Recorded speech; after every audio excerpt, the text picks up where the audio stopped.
hubungan antara orang tua dan anak itu tidak pernah ada batasnya, tidak pernah ada kata terlambat untuk mendekatkan diri satu sama lain gitu ya. Gitu. Jadi kalaupun ada orang tua yang merasa sudah kok anak-anaknya sudah besar dan saya baru menyadari saya tidak dekat dengan anak-anaknya, banyak hal yang bisa dilakukan.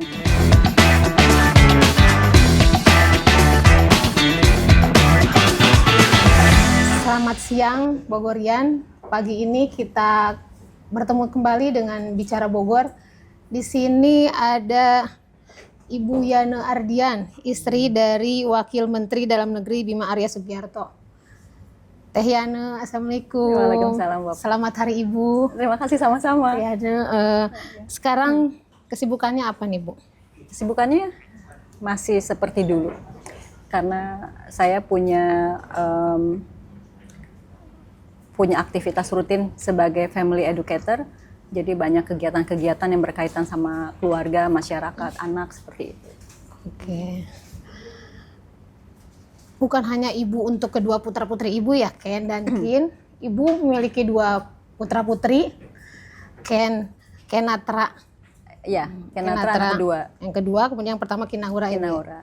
Nah, tapi juga ibu juga ratusan ibu. Dulu ibu itu ratusan ibu anak Kota Bogor. Karena dulu sempat sekitar 10 tahun ya Bu ya? 10 tahun. 10 tahun sebagai Ketua TPPKK Kota Bogor mendampingi Pak Bima Arya sebagai Wali Kota Bogor. Nah, bertepatan dengan Hari Ibu 22 Desember kemarin, tema obrolan kita kali ini Ibu Berdaya. Teyana Kaleidoskop 2024, permasalahan yang berkaitan dengan keluarga dan anak, Indonesia dalam kondisi darurat kesehatan mental. Ya. Kesehatan mental remaja, baik itu bullying, kemudian trafficking, suicidal, kemudian bunuh diri. Ini yang belakangan di Bogor juga sempat terjadi kasus-kasus bunuh diri remaja. Nah, Teteh kan lebih kurang 10 tahun menjadi Ketua TPPKK. Sedikit banyak mengetahui kondisi Kota Bogor. Seperti apa? Kondisi sosialnya ya. Ya, kalau kita bicara keluarga ini kan kita tidak hanya bicara tentang anak ya. Bicara anak itu hanya bagian dari anggota dalam keluarga. Jadi tentunya penting bagi kita diskusi juga tentang relasi antara suami dan istri, relasi antara orang tua dan anak, dan relasi antara anak orang tua maupun anak dengan peer groupnya gitu ya. Nah, jadi artinya ketika kita bicara fenomena sosial yang terjadi di masyarakat, baik 10 tahun terakhir ketika saya menjadi ketua PKK maupun sekarang gitu ya, sebenarnya tantangan sosial itu masih ada, terus meningkat, dan ternyata memang bukan cuma di Kota Bogor aja ya. Jadi ini yang harus menjadi perhatian kita bersama. Saya sebagai pemerhati keluarga dan anak bersama komunitas saya, begitu juga dengan masyarakat lain harus menjadi kepedulian bagaimana kita menghadapi tantangan sosial ini, begitu. Iya. Dari berbagai literasi, kemudian riset, jurnal, kemudian dari pakar-pakar IPB juga mereka sempat melakukan riset bahwa faktor keluarga itu pengaruhnya sangat besar dari berbagai permasalahan yang telah disebutkan tadi. Iya. Mulai bullying, kemudian tadi trafficking. Nah, iya.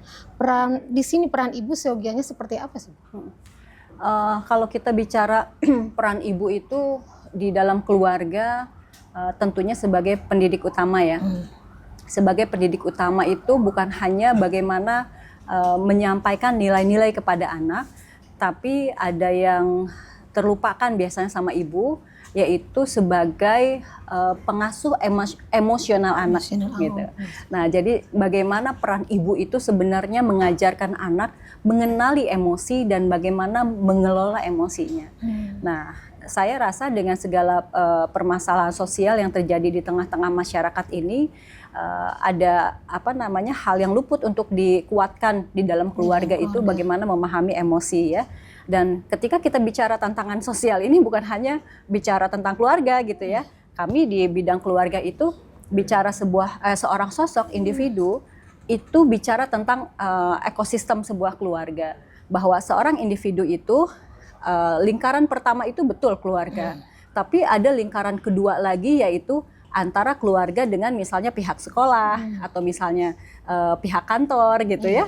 Nah, nanti setelah itu ada lagi lingkungan yang mempengaruhinya lagi tentang budaya, tentang sistem politik, sampai sistem ekonomi, sampai pengaruh teknologi pun itu menjadi lingkungan yang mempengaruhi seorang individu gitu ya. Sampai ada namanya krono, lingkungan krono itu yang paling besar, yang paling luar, yaitu kejadian yang di luar ekspektasi manusia ya, misalnya terjadi pandemi ya. Itu kan sebuah kejadian yang sebenarnya dampaknya ke individu ini gitu. Tapi kalau kita tidak perhatikan bahwa seorang individu itu dikelilingi oleh beberapa lingkungan, kaget kita ketika ada hal-hal yang tidak dibayangkan akan terjadi.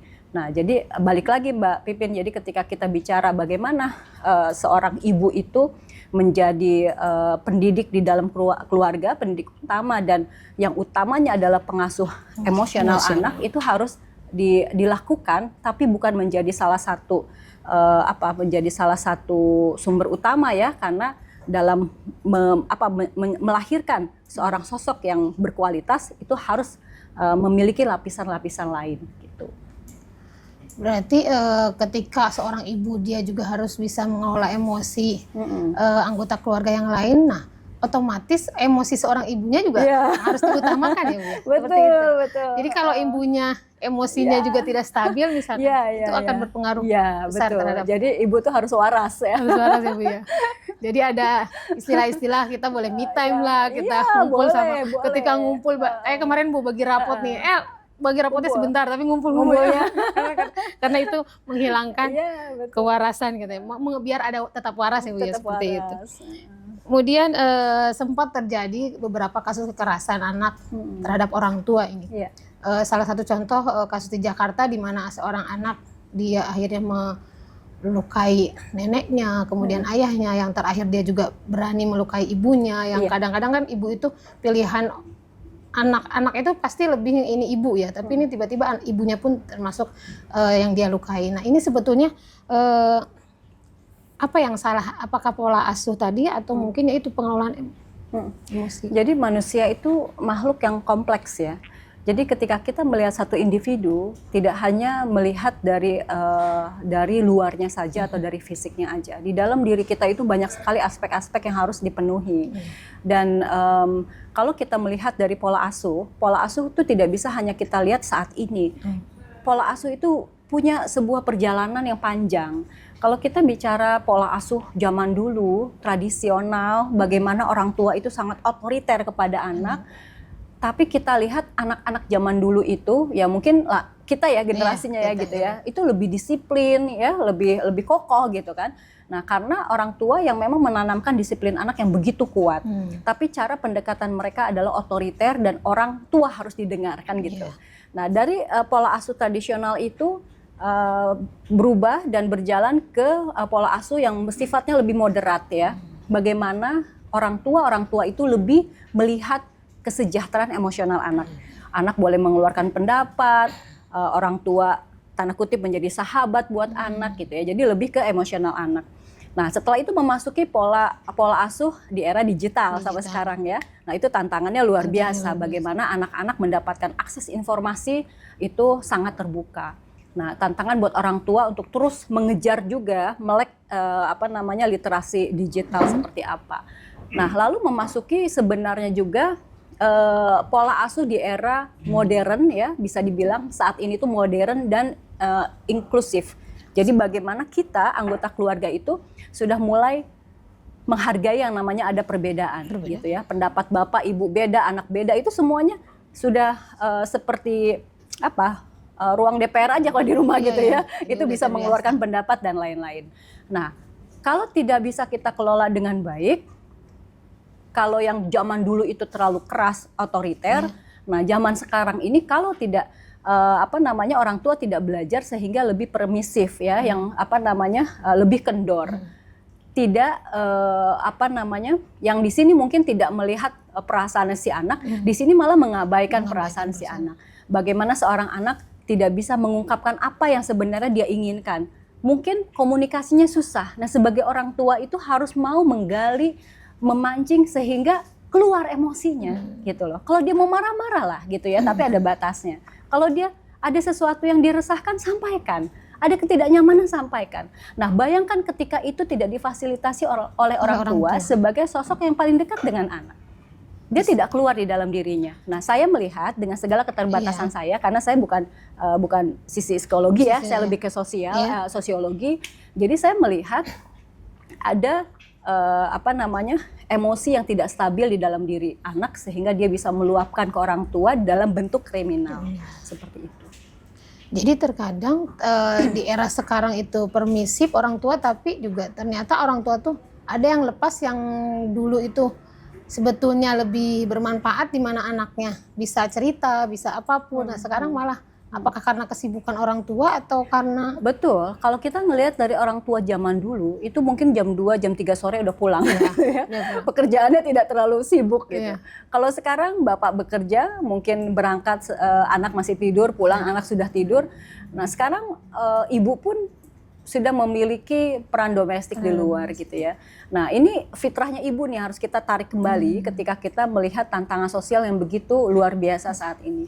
Kalau fitrahnya ibu dibiarkan, ya dia ya bagaikan bola yang bisa bergelinding kemana saja gitu. Nah jadi bayangkan sosok anak nih yang sebenarnya dia sosok inferior yang harusnya menjadi sosok yang mendapatkan perlindungan dan rasa aman, dia tidak mendapatkan itu dari orang tuanya. Nah itu menjadi tantangan kita. Nah ini ketika anak juga tidak bisa mendapatkan rasa aman, kemudian kenyamanan di rumah, itu bisa lari ke luar ya? Bisa lari kemana-mana. Gitu. Sehingga muncul tadi ada bullying atau ada juga yang ke obat larinya seperti itu. Betul. Saya tuh waktu S2 saya, penelitian saya tentang resiliensi remaja ya gitu. Bagaimana seorang remaja itu punya ketangguhan di dalam dirinya. Yang saya ukur itu adalah keharmonisan orang tua, interaksi orang tua suami istrinya, dan hubungan antara anak dengan peer groupnya. Berdasarkan riset saya, kalaupun orang tuanya nggak harmonis-harmonis amat gitu ya so-so lah gitu ya. Tapi ini si anak punya pergaulan yang baik, dia akan tangguh, dia akan baik. Tapi ketika di luar sana dia bertemu dengan komunitas lingkungan yang salah, jadi jadinya artinya jadi nakal gitu kan, seperti itu. Nah, jadi betapa orang tua itu punya peran yang luar biasa untuk mengontrol dengan siapa nih anaknya berteman gitu. Karena dengan siapa dia berteman, seperti itulah anak kita. Nah, itu memang ya balik lagi ya, tantangan yang luar biasa buat orang tua. Bagaimana menjadikan anak ini dalam kontrol yang baik gitu. Kalau istilah dari Dokter Aisyah itu katanya kalau anak usia 0 sampai 7 itu masih mendengarkan orang tuanya, kemudian usia 7 sampai 12 masih mendengarkannya lebih dominan dari ke gurunya, kemudian usia SMP, SMA itu lebih mendengarkan temannya. Makanya di situ lingkungan teman itu harus diperhatikan ya Bu. Iya, betul. Nah, kekuatan kata-kata, kemudian perlu nggak sih kita mengungkapkan rasa sayang dengan kata-kata antara anak dan orang tua, misalkan mama sayang kamu atau papa sayang kamu. Nah, ini kan kadang-kadang ada Bu, orang tua atau ayah yang dia masih tabu ya untuk mengatakan hal itu, atau misalkan adik ke kakaknya, adik rindu kakak, atau kakaknya kakak sayang adik. Nah itu perlu nggak sih Bu diungkapkan dengan kata-kata? Nah ibu sendiri masih nggak sih ke Ken atau ke Kin atau suami? Ya, saya sampai saat ini menggunakan kata-kata itu kepada suami dan anak-anaknya. Bahkan ketika anak-anak masih kecil itu ada ritual khusus yang kami lakukan, dan ternyata sampai saat ini anak saya masih melakukannya. Itu sebelum tidur kita bilang selamat malam. Misalnya saya menyebutnya mami ya, mami mau istirahat, I love you, maafin mami hari ini. Kata-kata I love you dan maafin hari ini itu udah menjadi protap di keluarga kita. Kenapa? Karena pertama I love you itu untuk mengungkapkan bahwa saya sayang sama kamu, kamu tidak sendiri gitu. Kalau ada apa-apa kasih tahu kami kan gitu kan. Nah kedua adalah maafin mami hari ini, begitu juga dengan ayahnya. Karena kita tidak pernah tahu ada kelalaian apa yang kami lakukan. Nah nanti itu dibalas sama anak-anak gitu kan. I love you mommy, I love you ayah gitu kan. Good night, maafin kita ya hari ini gitu. Jadi udah kita tidur dalam keadaan kita tidak punya beban salah untuk anak dan orang tua gitu. Nah tapi kita harus paham bahwa saya mempelajari tentang bahasa kasihnya Gary Chapman ya, seorang psikolog dari Amerika, bahwa setiap individu itu punya kebutuhan dasar yang menjadi bahasa kasih Bahasa kita kasih. sebutnya love Iya. language kan. Sering disebut juga tangki cinta gitu ya Bu. Iya, nah itu yang saya senang itu semua orang tua saat ini sudah mulai tuh mempelajari tentang bahasa kasih. Kenapa? Karena kalau kita salah memberikan bahasa kasih kepada anggota keluarga kita, khususnya anak, itu akan dampaknya akan besar. Yang tadi Mbak Vivien sampaikan, apakah perlu ya kita bilang I love you setiap hari? Nah, kalau anak kita bahasa kasihnya itu afirmasi, kata-kata positif, kata I love you itu sangat powerful buat dia gitu kan. Tapi kalau misalnya anak-anak kita bahasa kasihnya waktu, yang dia inginkan bukan kata-kata I love you, tapi saya ingin mama ada di rumah gitu kan. Papa jangan sibuk kerja. Nah itu. Nah lalu bagaimana dengan anak-anak yang misalnya bahasa kasihnya materi, ya, dia akan sangat senang ketika ibu bapaknya mau sibuk kek, mau nggak ngomong I love you, tapi yang penting pulang bawa hadiah kan gitu. Nah jadi memang love language ini kembali ke budaya keluarga. Bukan budaya, tapi pemahaman orang tua untuk terus belajar untuk memahami bahasa kasih anggota keluarganya itu apa, bahasa kasih suaminya itu apa, bahasa kasih anak-anaknya apa, supaya seorang ibu itu punya kemampuan untuk menganalisa gitu ya. Memang nggak perlu lah analisa riset-riset apa, tapi setidaknya suami saya ini senangnya dipuji. Ya ketika dia pulang jangan dicemberutin lah gitu ya, walaupun pulangnya larut. Tapi kasih motivasi yang misalnya kegiatannya apa saja. Oh kamu hebat, misalnya kamu kuat banget sih bikin agenda banyak banget dan lain-lain. Laki-laki yang punya afirmasi positif, kebutuhannya itu afirmasi positif, dia akan senang diperlakukan seperti itu kan gitu. Nah jadi ini tantangan untuk para ibu ya dimanapun berada untuk memahami tentang bahasa kasih ini, yang saat ini informasi tentang bahasa kasih itu ada di mana-mana. Nah jadi sangat mudah untuk mendapatkannya gitu. Jadi bisa disesuaikan juga dengan kebiasaan di keluarganya ya Bu? Ya. Karena belum tentu misalkan yang bahasa kasih dari Teh Yana di rumah dengan bahasa kasih beda, saya di rumah ya, gitu sama. Betul. Oke. Nah di Indonesia ini peringatan Hari Ibu bukan hanya tentang kasih sayang seorang ibu kepada anaknya, tapi juga merupakan perayaan peran perempuan secara keseluruhan. Simbol perjuangan dan pengakuan atas kontribusi perempuan dalam masyarakat, kemudian dalam keluarga dan bangsa. Nah menurut Teteh, perempuan Indonesia melihat tantangan era sekarang itu seperti apa? Saya melihat perempuan saat ini sudah sangat terpapar dengan banyak hal ya. Memang kalau dulu itu ada gerakan yang namanya kesetaraan gender yang merubah gaya hidup kita yang tadinya mungkin perempuan-perempuan itu hanya di rumah gitu ya, ngurus keluarga, tapi sekarang punya peran domestik di luar sana sehingga dia bisa berkontribusi dengan banyak hal. Nah, saya melihat positifnya dengan gerakan kesetaraan gender ini bahwa perempuan-perempuan Indonesia sudah ingin lebih berkontribusi untuk masyarakat luas, untuk perannya sebagai ibu gitu loh. Jadi sebagai agen perubahan sosial ya kan, sebagai pendidik utama dan pejuang pemenuhan hak-hak perempuan dan anak kayak gitu. Dan saya melihat ada giroh seperti itu di masyarakat luas, khususnya ibu-ibu masuk ke lingkungan komunitas-komunitas, bergerak aktif dan lain-lain gitu. Nah tapi memang ujung-ujungnya jangan sampai keaktifan di luar sana menyalahi atau melanggar fitrah kita sebagai ibu yang punya tugas utama mendampingi si anak-anak ini, dan yang tadi saya bilang sebagai pengasuh emosional anak. Gitu. Itu yang paling utama sebetulnya Bu ya. Nah ibu yang berdaya itu seperti apa sih Bu? Ibu yang berdaya menurut saya yang mampu memiliki kemampuan untuk mencetak sumber daya yang baik ya. Misalnya nih, berdaya dia di rumah dia mampu mengelola sumber daya yang ada sehingga dia bisa memenuhi kebutuhan anggota keluarganya. Apa sih kebutuhan suami, kebutuhan anak-anak, nah dia pandai mengelola itu. Kenapa? Karena dia mau belajar untuk itu. Begitu juga di luar rumah. Ketika ibu berdaya artinya dia memiliki peran untuk menggerakkan masyarakat lain untuk sama-sama melakukan kebaikan dalam pemenuhan hak-hak perempuan dan anak. Menurut saya seperti itu yang in positive way ya gitu. Jadi jangan sampai kita melakukan gerakan-gerakan yang sebenarnya malah memprovokasi keberadaan keagungan keluarga gitu ya. Jadi misalnya kan banyak gerakan-gerakan yang misalnya child free gitu ya. Karena mereka memandang anak ini pusing gitu ya, bikin masalah orang tua gitu kan, nggak bisa me time dan lain-lain gitu, atau ada gerakan juga yang tidak mau menikah dan lain-lain. Ketika itu dikampanyekan, itu menurut saya menjadi gerakan yang provokatif yang sebenarnya tidak kembali ke fitrah gitu. Jadi beribu berdaya itu memang tetap ada fitrahnya, tapi dia berdaya sesuai dengan posisi dia ya Bu. Kalau dia ibu rumah tangga ya. Iya betul. Iya, karena fasilitas dan akses pendidikan yang didapat oleh perempuan saat ini itu membuat perempuan bisa berkontribusi di berbagai bidang gitu. Oke, Bu Yana ini dulu tahun 2018 ya Bu ya, sempat menggagas sekolah ibu.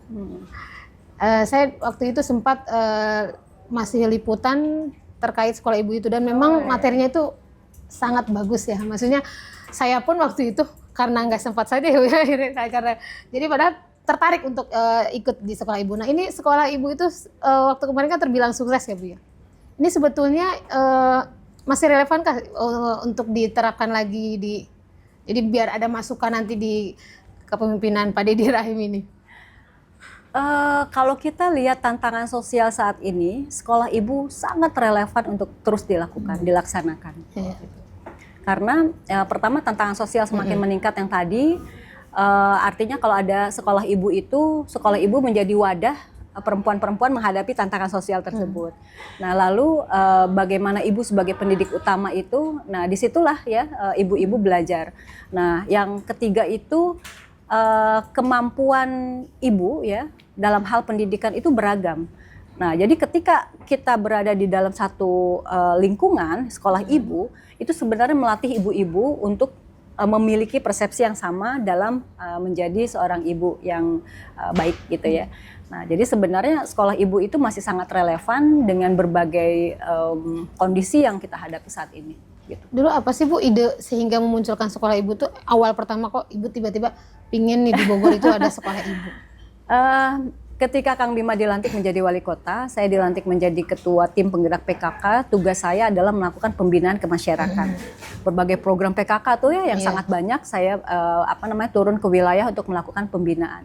Ternyata di masyarakat saya menemukan berbagai masalah persoalan di dalam keluarga, termasuk KDRT, anak putus sekolah, kan seperti itu. Nah, sebenarnya fenomena-fenomena itu akhirnya saya kumpulkan, dan ini tidak bisa dibiarkan begitu saja, dan tidak mungkin saya keliling ke berbagai penjuru daerah di Kota Bogor hanya untuk mengedukasi tentang kekuatan keluarga, ketahanan keluarga gitu. Akhirnya saya membaca visi misi Kota Bogor yang saat itu dibikin oleh pimpinannya Kang Bima ya. Sebenarnya sekolah ibu itu saya ingin loh gitu berkontribusi untuk mewujudkan misi Kota Bogor yang kedua dan keenam. Kedua itu sehat dan makmur gitu, mewujudkan Kota Bogor yang sehat dan makmur, dan yang keenam itu sebenarnya menciptakan masyarakat madani gitu melalui penguatan norma agama dan kemanusiaan gitu. Nah, dari situlah kita coba berembuk dengan teman-teman PKK, pengurus PKK, dan kita susun modulnya. Akhirnya terwujudlah sekolah ibu gitu. Ini ada rencana ini nggak Bu sih usulan ke nasional diterapkan secara nasional? Kalau salah dulu sempat mau masuk ya Bu ya ke program. Iya. Jadi program sekolah ibu dulu sempat diduplikasi oleh pemerintah Jawa Barat ya. Jadi dari kota ke provinsi. Memang harapan saya bisa diadopsi di tingkat pusat. Namun saya melihat tidak semudah membalikkan telapak tangan ya, karena Indonesia itu negara yang sangat beragam. Di setiap daerah itu punya tantangan masing-masing sendiri-sendiri. Jadi tentunya ketika berbagai pihak menyadari bahwa pentingnya nih sekolah ibu, kita harus evaluasi dulu keberhasilan sekolah ibu di Kota Bogor untuk terus diadopsi di berbagai wilayah di Indonesia gitu. Kalau secara jangka pendek atau dari pengetahuan para ibu yang ikut sekolah ibu kan itu terlihat bahwa bertambah ilmunya. Nah itu ada perubahan positif apa Bu? Mereka yang sudah berapa angkatan waktu itu 10 lebih Bu? 10 angkatan atau yang wisuda?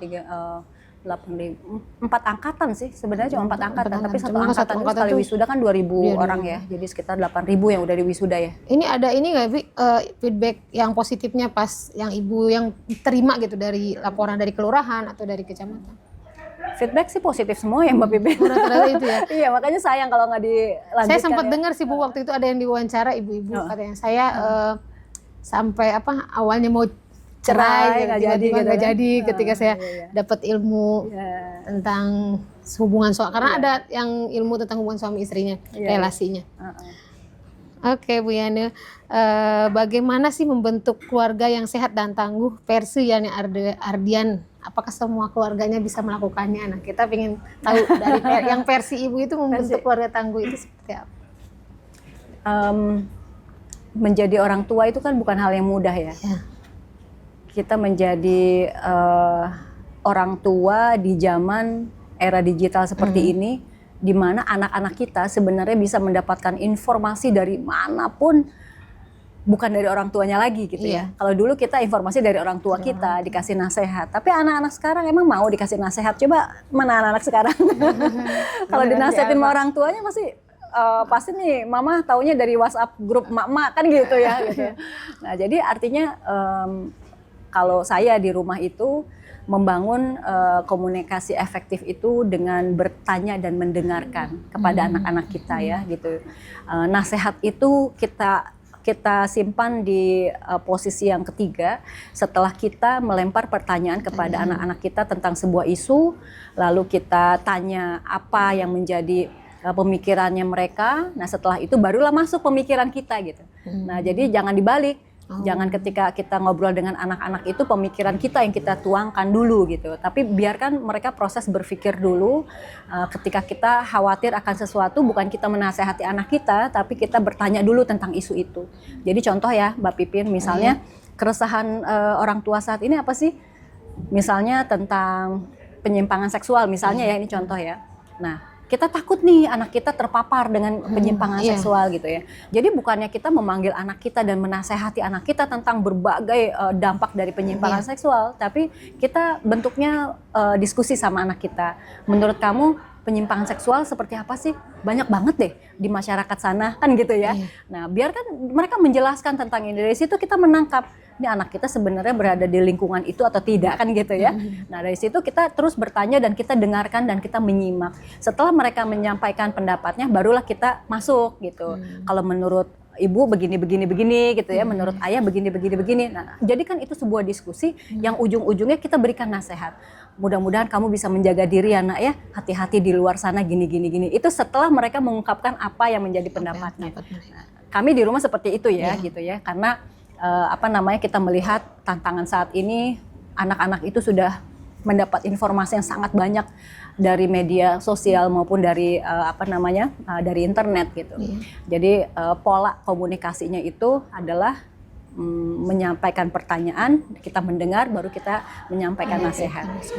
Karena kalau apalagi remaja sekarang itu kita kayak tarik ulur ya Bu ya. Banget. Kalau terlalu permisif ya. Iya, kan bahaya. gitu bahaya. Nah, tapi kalau terlalu ketat juga mental dia bisa betul. kabur dan bisa kemana. Jadi memang ya tarik ulur. Jadi kita jadi orang tua susah-susah gampang gitu. Iya. Oke, Teh Ainun itu terakhir nih. Ya. Peran seorang ibu dalam keluarga itu tergantung dari seperti apa perannya. Ayah itu pendapat seperti itu. Ini nggak sih apakah sosok ayah itu bisa selalu dekat dengan anak-anak mereka? Seperti apa pula perhatian dan tanggung jawab terhadap keluarga menurut Teh Ainun, bagaimana pernyataan bahwa memang sosok ibu itu yang tetap yang menentukannya suaminya atau seorang ayah di dalam. Tadi di awal kita bicara tentang kesejahteraan mental ibu ya, harus selalu waras ya. Dan sosok yang bisa membuat istri atau ibu itu selalu waras adalah suaminya gitu ya. Nah jadi peran suami itu sangat luar biasa kepada kesejahteraan mental ibu dan bagaimana juga menciptakan generasi yang baik untuk anak-anaknya gitu. Karena sosok ayah itu bagaimanapun sebagai pemimpin itu tuh dicontoh sama anak-anaknya. Ketika ayahnya cuma bilang ayah sibuk gitu. Anak akan melihat bahwa oh ayahnya cuma cari uang aja gitu ya. Ketika dia minta uang dan tidak dikasih, mungkin dia akan demo gitu ya. Kemana aja selama ini kerja tapi sibuk gitu. Nah jadi peran ayah itu sangat luar biasa. Saya mau cerita Mbak Pipin, beberapa hari yang lalu tuh saya bertemu dengan mitra lah gitu ya, mitra kerja kami, itu suami istri. Nah lalu suaminya itu habis dapat pekerjaan dari beberapa kota lah gitu. Pokoknya dia pulang bawa uang sangat banyak. Nah lalu saya bertanya, gimana nih mau liburan kemana sama dengan istri dan anak-anak? Lalu dia jawab, wah boro-boro main lah teh, capek saya gitu kan, abis keliling-keliling gitu. Saya sampaikan, Anda mungkin capek, tapi bagaimana dengan istri dan anak Anda gitu loh. Terus dia langsung diem kan gitu kan. Hati-hati bicara seperti itu gitu. Anda capek karena Anda keliling ke berbagai kota. Gitu. Istri Anda kan gak kemana-mana, anak-anak Anda juga gak kemana-mana gitu ya. Jadi pada saat liburan saat ini, liburlah, bawalah anak-anak liburan gitu. Karena ini untuk menjaga kewarasan istri dan kebahagiaan anak-anak gitu. Jadi betapa pentingnya peran suami, peran bapak di sini menurut saya untuk memberikan rasa percaya diri kepada anak-anak, perlindungan. Anak-anak yang dekat dengan ayahnya, dia yakin bahwa tidak ada orang yang akan mengganggunya karena ayah selalu menjaga saya. Itu penting. Jadi kalau kita lihat ada perundungan-perundungan di sekolah, ada pelecehan dan lain-lain, itu perhatikan, itu anak yang menjadi sasaran adalah anak-anak yang tidak dekat dengan ayahnya. Bagaimana bisa tahu? Dilihat dari rasa percaya dirinya yang tidak tinggi gitu. Karena predator itu akan ngelihat, nggak mungkin Mbak, dia akan mendekati anak yang full of pede. Nggak mungkin lah, dia deketin bisa dilawan gitu kan. Tapi dia lihat nih, oh dia suka menyendiri, oh dia kayaknya terlihat murung. Dia dekati lah gitu kan, dipuji-puji bahwa saya selalu ada untukmu dan lain-lain. Dapatlah, itulah kerjanya predator gitu. Nah jadi sosok bapak ini sangat luar biasa untuk menjadi pelindung dan peningkat rasa percaya diri anak, sehingga sebenarnya anak akan selamat dari kejahatan-kejahatan yang ada di luar sana gitu. Nah, jadi ada pertanyaan lagi nih Bu. Jika Teh Hana udah terlanjur si ayahnya tidak dekat dengan putrinya, misalkan putri pertamanya nih udah masuk SMP atau SMA. Nah, dia udah terlanjur tidak dekat. Nah, itu bagaimana untuk mencegah hal itu, untuk mendekatkannya itu apakah memang tidak terlambat atau apakah berbeda pendekatannya dengan dia mendekati anak-anak yang dia masih kecil? Hubungan antara orang tua dan anak itu tidak pernah ada batasnya, tidak pernah ada kata terlambat untuk mendekatkan diri satu sama lain gitu ya. Gitu. Jadi kalaupun ada orang tua yang merasa sudah kok anak-anaknya sudah besar dan saya baru menyadari saya tidak dekat dengan anak-anaknya, banyak hal yang bisa dilakukan. Apalagi kalau anak-anaknya sudah besar, sebenarnya anak-anaknya sudah bisa diajak ngobrol, ajak diskusi. Nah disitulah pendekatan yang bisa dilakukan. Dan balik lagi nih, ibu sebagai mediator dalam keluarga ya, jadi selain ibu sebagai pendidik utama lah, sebagai pengasuh dan lain-lain, ibu juga sebagai mediator dalam keluarga. Jadi biasakan ibu itu untuk memberikan afirmasi testimoni yang positif tentang ayahnya gitu. Jadi misalnya nih ayahnya sibuk banget. Jangan bilang bapakmu tuh ya kerja aja gitu. Ibu nggak diperhatiin. Bukan, tapi berikan kata-kata yang memang ayah kerja karena ayah itu dipakai banget sama pimpinannya, karena ayah itu hebat, ayah itu punya kompetensi begini-begini. Nah, seperti itu anak jadi terekam. Jadi positif ya. Itu yang membuat anak ingin menjadi ayah, ingin menjadi seperti ayah. Ayah itu hero bagi dia gitu loh. Itu dari mana? Itu dari lisan ibunya yang selalu menyampaikan kata-kata yang positif gitu. Sambil di belakang bilang juga, Pak, ayo Pak gitu. Jangan kita sendiri yang gitu kan. Tapi jangan di depan anak gitu. Pokoknya anak mah taunya Bapak adalah hero kan gitu.